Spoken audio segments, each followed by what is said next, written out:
na si Axel. Muntik na si Axel.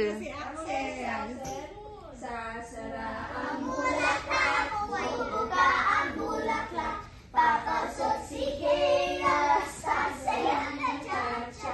Abuntiay, abuntiay, abuntiay, abuntiay, abuntiay, abuntiay,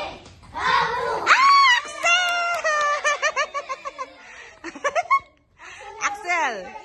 Ate, patulungan naman ako.